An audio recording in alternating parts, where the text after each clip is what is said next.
Hello, everyone, and good morning. Welcome to our live feed update for July 2nd. I'm your host, Taryn Armstrong, and with me today, I have a very special and very new guest. It's Mary. How you doing, Mary? Hi, I'm doing well this morning. Good to hear. Mary is somebody that had reached out to me prior to even me putting the call out for people. So I was very, very excited, very happy to get Mary on the podcast here. You also were on Sequester, right? Yes, I was on Sequester the last season they had back in August, which is actually really funny. I found out about Sequester from listening to the Audrey interview on the Taryn show. So that Ah, was, there you how go. I how I had first heard about it. Yeah, I heard that that there was a nice little bump in applicants. Yeah. Very excited to be talking about Big Brother 20 and everything that happened on the live feeds yesterday with you, Mary. So let's get into it. Let's do it. Um, Definitely. The shocker of the night, BB prom is canceled, oh yes. which I know is what we were all waiting for. It's true. I'm so sorry, guys, because I talked about prom with you yesterday, and I was like, yeah, there's a prom that's gonna happen, and everyone's excited about it, and it didn't happen. Not at all. But the somehow the house guests managed to still spend the entire day acting like high schoolers. So Yes.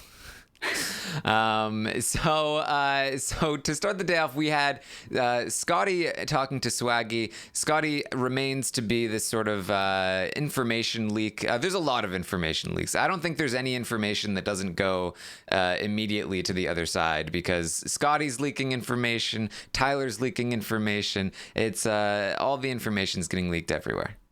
it amazes me still that these sides think there is any semblance of secrecy going on at all, and that I mean, they completely sleep in separate bedrooms for the most part. So it just seems like it's very obvious that they are two completely different sides, and all the information is being shared. It's true. So Scotty tells Swaggy that, hey, just so you know, Winston has been going around talking about you and Bailey and how you're a showmance and all this stuff. And Swaggy's like, what? No, I thought I had kept it so secret, even though everyone knows. Everyone knows, and every single time he recounts this story, the number of people, he's like, nobody knows we're a showmance. Oh, except for this person and this person and this person and this person. I've told them, but just them because I'm close with them. Like Yeah. everyone knows. He talks to the cameras later like, well, the only people that know are Fessy and like maybe Bailey or something, or maybe it was Scotty.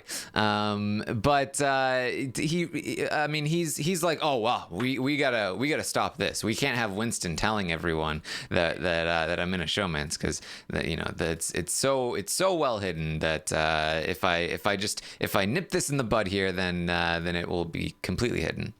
Right. And the way to nip it in the bud, of course, is to just start putting a target on Winston's back that Yeah, no one will ever trace back to Swaggy, obviously. yeah, especially so the plan then is to go to Winston and tell him to his face that you're targeting him and that he's a target, and that will intimidate him into stopping.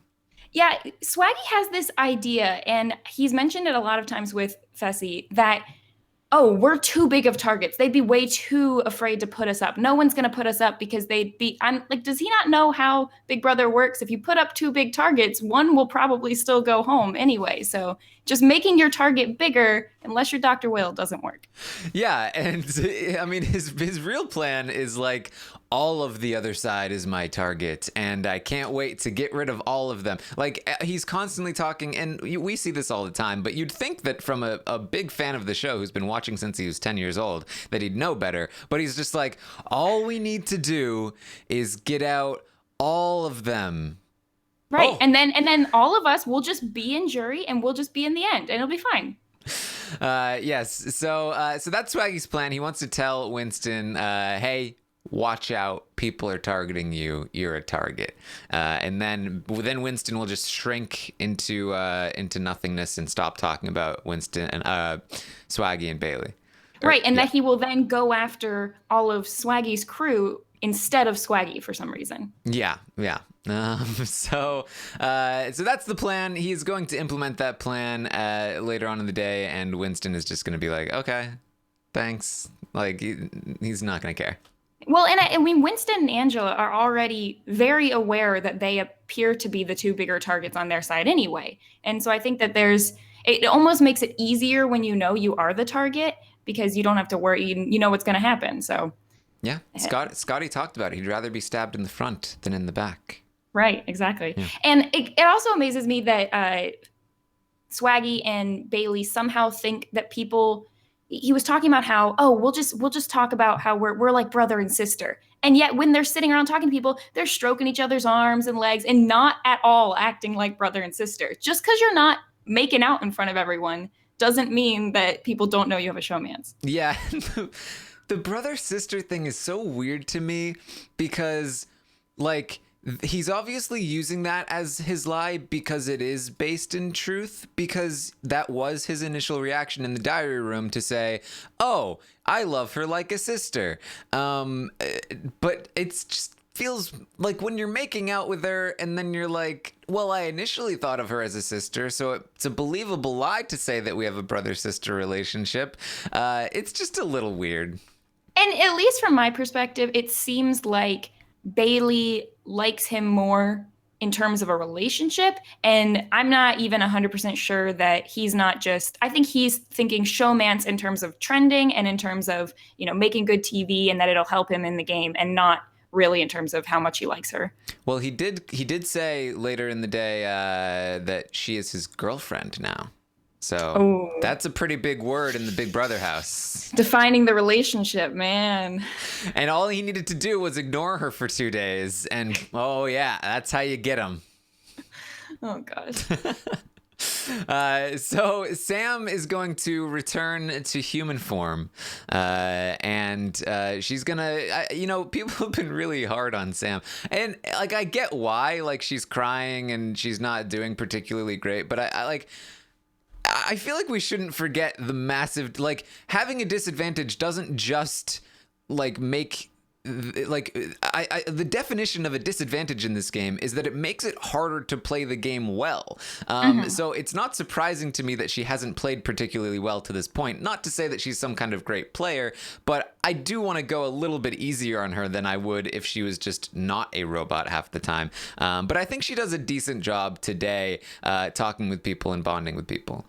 Definitely. And this is the thing about Sam that I don't understand, is that if I was anyone else in the house, Sam seems like I would love to be in a house with Sam because she seems to be the perfect kind of person where you just need to go and spend an hour with her making a connection, and she's probably going to be super loyal to you as long as you're just nice to her. She seems like someone you could easily just scoop up and take with you. And I like that. I feel like Tyler's doing that to a pretty good extent. And her and Casey also seem to have a really good relationship.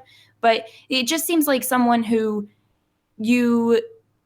she's not really talking a ton of game with most people. She kind of has the same story game-wise that she just repeats to everyone about, oh, I'm being truthful and honest, but somehow people still think I'm lying. And I don't know how many times, take a shot every time you hear her say that. Yeah. Yeah. I don't want to forget this. Bob in the chat says, can we talk about the fact that Fessy thought that losing the veto meant he lost the power? That's another thing that happened. Yeah. And did you catch there was a saboteur callback? Yes. Yeah. Well, and to be fair to Fessy, that's why he thought he might lose the power. Like, as he's been carrying the veto around everywhere he goes, he's been sleeping with it. It's just ridiculous. So he lost it at some point because Caitlyn stole it from him and hid it because I guess that's her way of being flirty with him. And there were theories going around like, what if this is the saboteur? And this means that that they stole, like they actually stole the veto power from you and you no longer have the power. Oh my gosh, I really enjoyed that. I think it's sort of like when you win immunity in Survivor and then some people just wear the necklace all the time. That's how I was feeling with him wearing the veto necklace. But yeah, I don't think that the saboteur would be the twist that Big Brother would bring back if they were going to bring back any Yeah, particular we're twist. gonna honor our 20 seasons by bringing back our most successful twist of all time. Exactly. I do love that. Like, it's so great to be able to make fun of the people that continue to wear the veto necklace, but like when they don't, we get really annoyed because then it takes forever to figure out who won the veto after it comes back from the feed. Oh, So yeah, definitely it's a really double-edged helped sword. the live feeders. Instantly, I knew. Well, plus, for the last 2 days, all they've been doing is recounting the veto competition and what happened, to where I still have no clue exactly what this competition was, but we know it involves snakes. We know it involves shock collars. We know it involved getting hit by paintballs. There's been a lot of talk like it was like a Fear Factor-esque thing. Drinking something gross, I think. Yeah, we know that there are going to be Big Brother players on Fear Factor, so it could be a direct tie to that, or maybe it is just like some kind of weird, thing. Maybe there's some Milgram experiment going on. I don't know. There's a lot of shocking talk. People really did not enjoy being shocked, and apparently Sam was very, very angry during it. So yeah, Sam is human again. Rachel is going to tell her, hey, you should probably spend some time bonding with Haley, Rockstar, and Caitlyn. Those are 3 people that maybe if you win them over, you might be able to get a vote somewhere in there. She's also going to spend some time bonding with Brett and Winston. Unfortunately for her, this is just like a bit like too little too late with these people, but she's doing a decent job. I think that Brett and Winston are I mean, not that she needed their votes, she already has their votes, but I think they felt pretty good with her, and then with Haley, Rockstar, and Caitlyn, I feel like they also felt pretty bonded with Sam after this conversation, and then Tyler is gonna like try and be like, hey, maybe we should keep Sam. And then they were like, yeah, but Steve has Scotty and we don't want to piss off Scotty. So we still got to vote Sam out, unfortunately. So no major progress, but she has advanced in her relationships.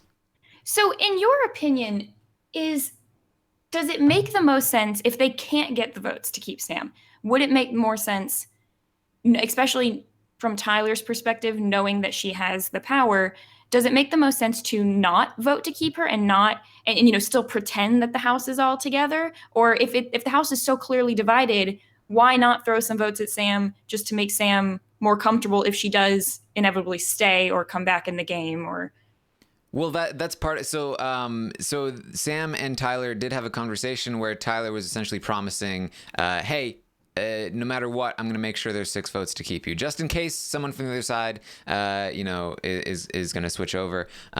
If I'm Tyler, and he does follow through with that, he's telling people, hey, we should be voting for Sam no matter what. And if I'm Tyler, I'm thinking, I want Sam to be loyal to me over anyone else. And I do, because she can use the save on somebody else, I absolutely would love for her to not have to use it, because that means that, especially if I was the one that caused her to be saved, then like she has a lot of incentive to keep me safe as well.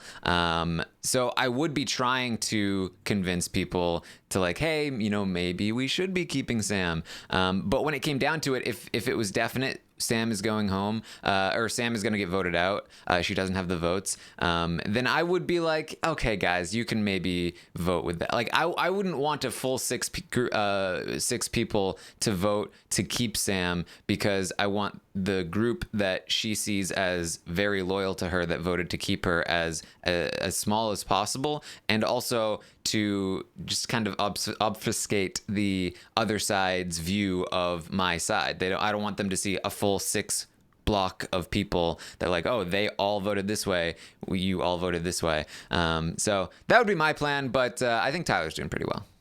And so if Sam does use her power this week, do we think no one goes home, or would Steve go home, or would someone else be put up? So I looked at the exact I know, it's confusing wording with the whole chance to get back in the game. Yes, it says, this power gives you or the house guests of your choosing the chances in all caps, to return to the game if evicted. This power is good through the first 4 evictions, but there's a catch. If the bonus life is not used at one of the first 3 evictions, the 4th person evicted automatically gets a chance to return to the game. So a lot of people last night when I was saying, oh, well, it's only a chance, were saying, no, it's saying the chance, not a chance, which means the chance means that it's just about like, if you get evicted, then this is your chance. You use the bonus life. But it says a chance when it talks about the 4th person. And not to mention the fact that chance is in all caps. I do think that this is some kind of, you have to win some kind of competition, complete some kind of task. That seems to be what it's talking about. So my guess is that if the vote is 7-6, Sam, you have been evicted. She walks out of the house or rolls out of the house, however it's going to work. And then at some point, she's going to have to complete some kind of task, probably on the Sunday episode, and then return to the house maybe midway through the week, maybe the next week, something along those lines. I'm not sure, but that's my guess. Because my thought would be, so last season, they had the first 4 people who got voted out. They did a competition, narrowed it down to 2, and then those 2 people battled for the chance to get back in. I wonder if this would be like, if she uses it on herself, she automatically gets in the battle of the final 2 to get back in the game. And then all the other people who get voted out, or the next 3 people, they will have a battle and one will fight against her. That could possibly be it, where like that is the chance as opposed to a chance. It's possible, but then I'm not sure what the difference between, like, wouldn't the 4th person evicted already have that chance? Why would the bonus? I guess maybe they're not down to the final 2. They would still be in the 4. I don't know. I could believe that production, since it's her and people seem to really like her, because for me, an extra life, if there's already going to be some sort of buyback into the game or battle back, it doesn't seem like this is really a power. It doesn't seem like it does much. It seems like the people who get voted out first already have something. So I could believe that production would give her a little more of a leg up and say, okay, maybe you have to do some sort of task on your own really quick, and then you can get back in or something. Yeah. I'm really thinking it's probably like a task. But it could be anything. We'll probably have a much better idea. We'll definitely have a much better idea once it happens. Like my guess is she's going to get voted out. She's going to talk to Julie. Julie's going to say, well, you have your bonus life, which means you have a chance at returning to the game. End episode. Then Sunday night, we're going to see whatever the task, the competition, and Rob is in the chat saying the task will be a gimme, probably. It'll probably be something that is, very easy, that she's almost definitely going to get back into the house, because would they really just have her fail and then leave? I don't think so. That would be bad TV. But then she'd probably do that right after talking to Julie and then return that night for the HOH competition. And then we would see that maybe she wouldn't be in the HOH competition if the HOH competition happens on the episode. I don't know. But I think it's something like that. I'm trying to think. Cody did get to compete when he came back. Of course, that was several weeks later, but yeah. I'm trying to think. So I was also trying to figure out what Sam and Steve's relationship is, because since they are the 2 main smokers in the house, it seems like they have spent quite a bit of time sort of talking, and they seem to be fairly cordial. I haven't heard him badmouth her too much. So, well, Steve is very confident that he's going to stay because he knows he has 7 votes locked in, and Sam is also very confident that she's going to stay because she has the bonus life. So it's a weird situation where they both can be cordial because they're both pretty sure that they're good. Yeah, I'd love to see them and Scotty and Tyler form up something, and maybe even Casey have a nice middle alliance. Yeah, well, Tyler definitely feels like Tyler feels good about Scotty. Tyler actually feels like maybe there's a chance Scotty will vote to keep you. Not gonna happen. But I think he does want Scotty on his side if possible. So there's that. Swaggy is going to talk to the cameras, as I mentioned. He has some things to say. Caitlyn is annoying him. She's needy, even though she has a boyfriend. He feels like that's weird. Swaggy's priority is Bailey first, and this was an interesting list of priorities. I feel like I think he might have misspoken at some point, but he says Bailey first, then Tyler and Scotty. Which I didn't get that one. Was very confusing. And maybe that's why Tyler feels good about Scotty. Maybe there's a Swaggy, Tyler, Scotty alliance that like hasn't really been talked about. Or maybe he just feels good about those two connections. Then, this, Faute alliance. But I feel like Fessy is in there after Bailey, and I feel like he just forgot to say Fessy. I also wonder if some of that is sort of him thinking that maybe, because he's just talking to the cameras, maybe America doesn't like the huge alliance, and he's trying to be like, oh, look, I have other connections here. It's true. This really was like a let me campaign to the fans here, because he then goes on to say, look, and just so everyone knows, even though I've been talking about how I'm only here for followers, that's not true. I'm here to win. I don't care about anything else. I don't care about making jury. Screw the jury house. I'm here to win. That's all I'm here for. And to the collective Twitter applause. He also mentioned in there that he thinks he can beat Tyler at the HOH, which Tyler's not going to be competing. So there's a lot of confusion, it seems like, when people keep talking about Tyler breaking tie votes this week and things. And I'm like, that's not happening. Use your counting skills. All right, so that was Swaggy. Swaggy is. I hope he stays in for a while. I feel like he's in a lot of danger pretty soon, but he's been interesting to watch. He's definitely entertaining. I think that he vastly overestimates how much America is going to like him. It's hard to tell based on how they're going to edit the show, but for me, at least, as a feed watcher, I think that the feed watchers tend to like the people who aren't constantly talking about, oh, am I trending? Oh, I bet America likes me. I think people tend to go more for the underdogs and the people who are not, who they want to kind of stick it to the people who think they're running it. Yeah, I think Swaggy overestimates almost everything in his life, actually, which is part of what makes him entertaining. Then,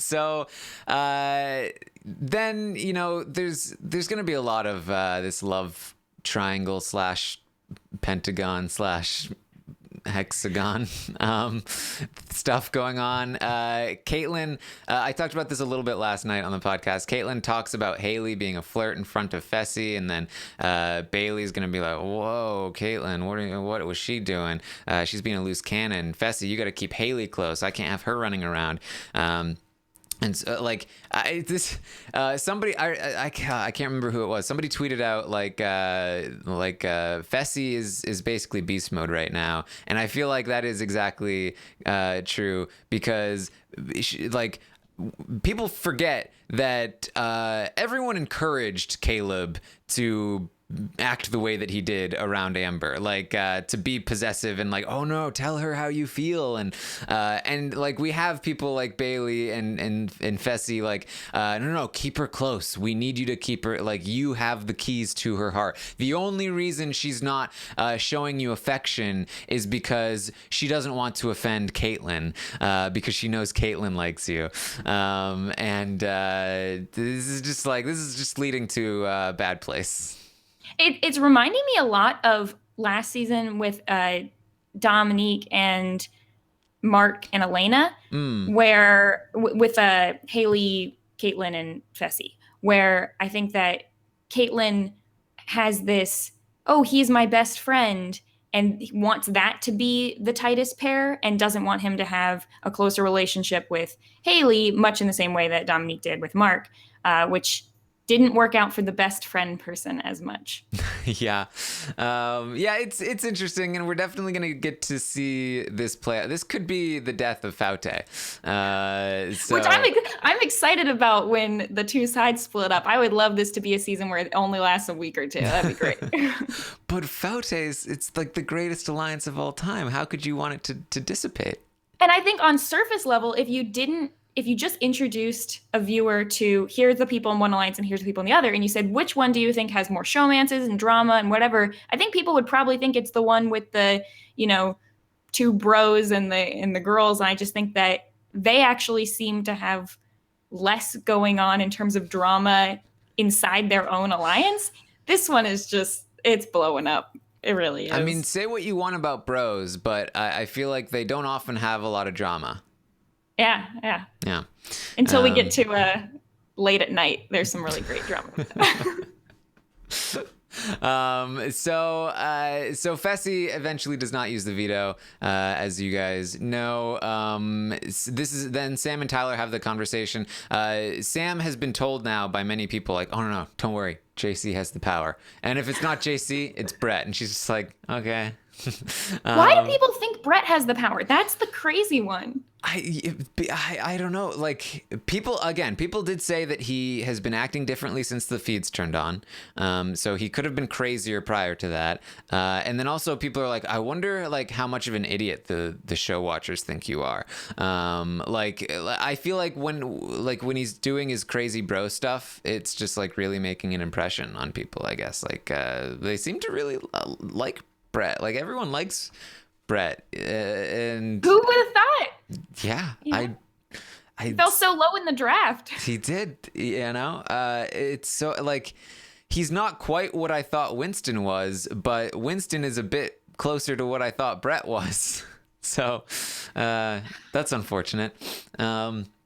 But yes, so she's thinking like, Tyler, are you doing this? Like, are you trying to convince people that it's Brett or JC? It's like, no, they're just stupid. They just have no idea that it's you. And I'm keeping that secret safe. Like, don't worry. I have made sure that nobody has been, thinking that you have the power, because it's great if they don't think you have the power. Sam is like, oh yeah, it's good if they think JC has it, because that's we like JC. Maybe that'll keep JC safe if they're worried about him having a power.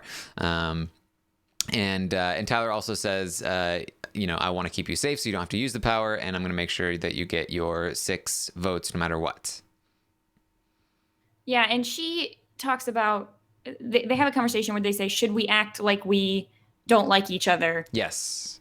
To hide our alliance, which, again, Sam only tells the truth. So I'm kind of surprised she's willing to do this. Yeah, Tyler is basically like, just don't say anything nice about me to people, because then it'll be too obvious. And she's like, but I say nice things about everyone. It's like, but okay, but just let's just keep it on the DL here. Which again, I really like what Tyler's doing. I feel like he's doing everything that you should when it comes to like picking up that sort of outsider straggler person and just like crafting them into your own like perfect. It's very like Dan and Danielle-esque. I'm just a little worried. Like, I don't know if Sam is the perfect fit for this, or if Tyler is skilled enough to pull it off. But I like seeing the attempts, and that's really my entire analysis of Tyler's game, is that like he's pulling off a lot of really crazy good things. I don't know if he's skilled enough to continue to pull it off, but I'm enjoying the attempts in the moment. But I mean, at the very least, no one seems to be directly targeting him next week. So, yeah. Which I think, being the first HOH, he's and having such a long HOH, he's handling it better than other past first HOHs have. Yes. So Tyler will then go to the level 6 group, and again, like, he was stressed, like, look, no matter what happens, we should all be voting to keep Sam in the game. There's a chance that maybe Scotty flips over. Maybe, somebody might flip over. We just need to put the votes there, no matter what. I just feel like Sam, I have a feeling she's going to stay. So I feel like we should probably put those votes there. And they're still not picking up on the fact that Sam probably has this power. Like, it's crazy to me that nobody. She's a robot. I mean, how do they not know this is exactly what people like? Yes. And she's got that Southern accent and everything. It's perfect. Look, if you ever go to play Big Brother and you're wondering who the audience voted to get a power, it's the person that is the most underdog person. They're the most dog-like, and they're the most under. That's it. I think they're not far off with JC though. I think that is the closest person who, like, he was probably pretty far up there too. Yeah, I agree. I think that and to be fair, JC is acting like he has the power. Like, don't worry, I've got it all under control. Sam is gonna stay. And Sam, funnily enough, Sam seems to be one of the only people who doesn't see the house completely divided. So she's always asking, oh, so this person and this person together. I'm like, no, they're not together. Yeah, well, she's not even been in the house for half the time, so not that surprising. Tyler also lets the group know, like, hey, just so you know, they're talking about Winston. They're saying you're a doctor. Oh gosh. Winston, okay, that's weird. If you he's not even really lying about his job, but if you have medical knowledge, and he's medical sales, something like that, but if you have deeper medical knowledge, don't talk about it ever. Don't go up and diagnose someone's knee or whatever he was doing. Yeah, he like, people are like, he was touching my leg like a doctor. He talked about the anchor thing. I don't know what the anchor bone. I don't know. I'm not a doctor, so yeah. I didn't understand what he was talking about, but we want to make this clear. We are not doctors. Do not take any medical advice from the RHAP network about your anchor bone. I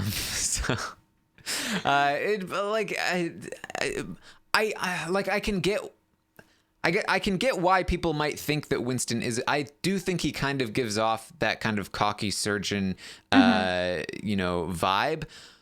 But I genuinely don't see the point in, like, oh, he's not medical sales, he's medical cuts.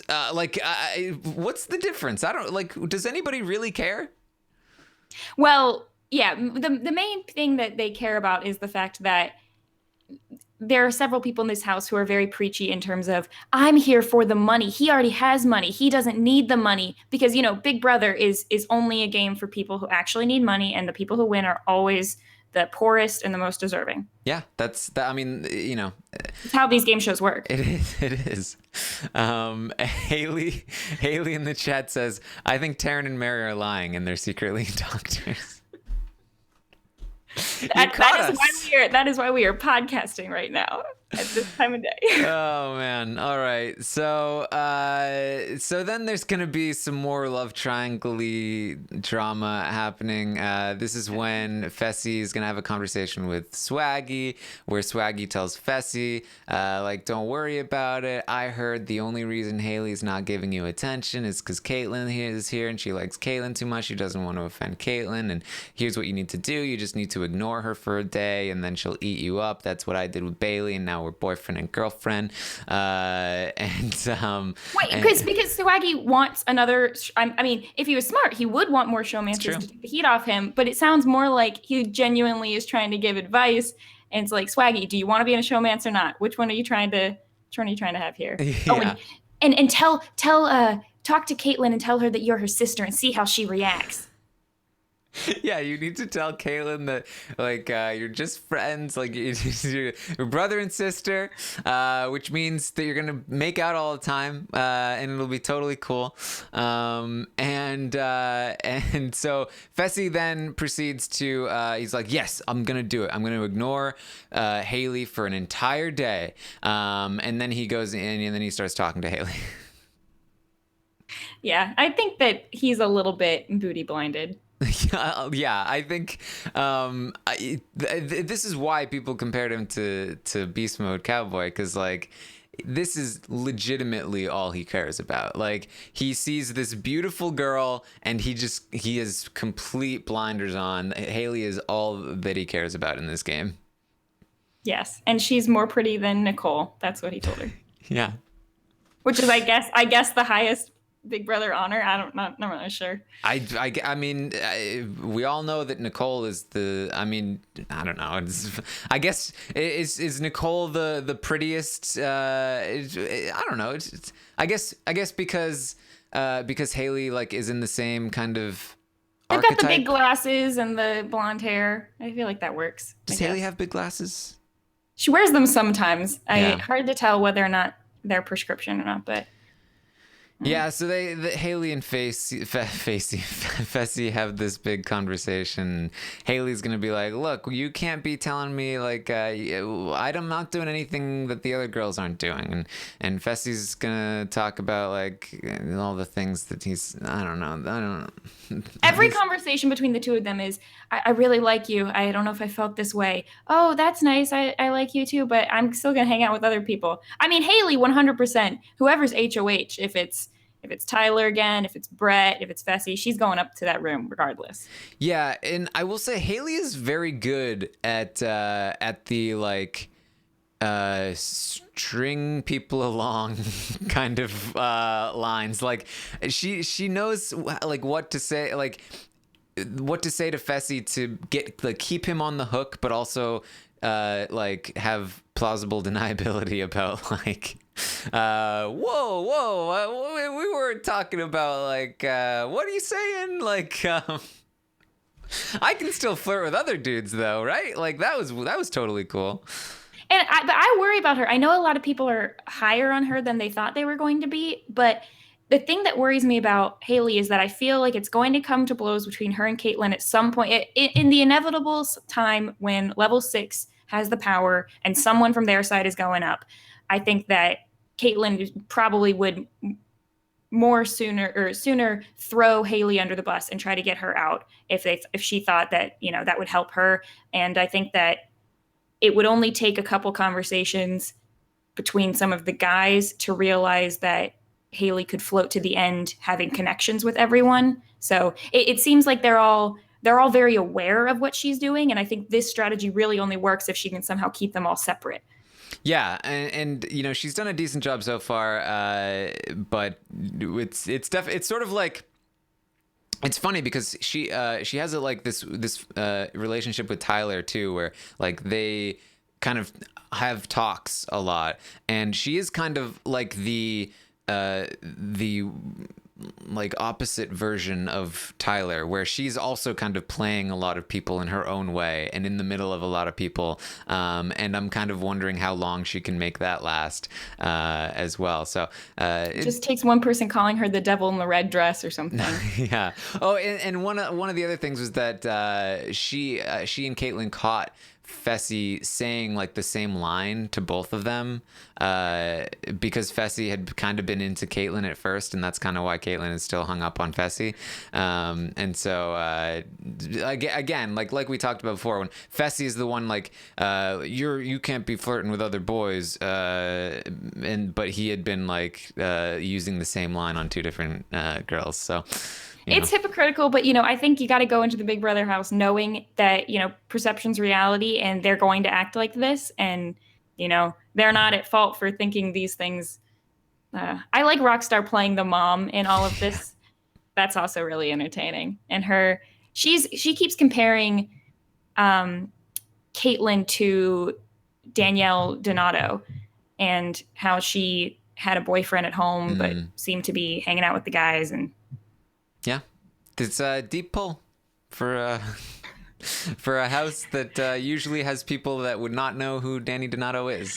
It's really hard to tell how much they know because they pull out these references and then they don't know everything. I love Tyler trying to act like he doesn't know things when he really does. Like he was talking about the coup d'etat and they were like, oh yeah, the Diamond Power veto. And he's like, no, it had a French name. And he's like trying to plant the seed and get someone else to say it because he knows what he's talking about. But that was really great. Yeah, we were just playing Social Strategy Sundays yesterday on Twitch. We were playing Avalon, and when you're Merlin, you know everything, but you have to pretend you don't. And I feel like when I was playing as Merlin, I recognized like this must be what it's like to play Big Brother as like a Johnny Mac or a Tyler. Yeah. Tyler's lucky that he's very suited. His voice and his hair and everything is very suited for no one would think that he's a super fan. Yeah. And it's working pretty well so far. Just you know, be careful of the Sam who might be telling your secrets at some point. Yeah. All right. Anything else that you wanted to bring up before we wrap this up?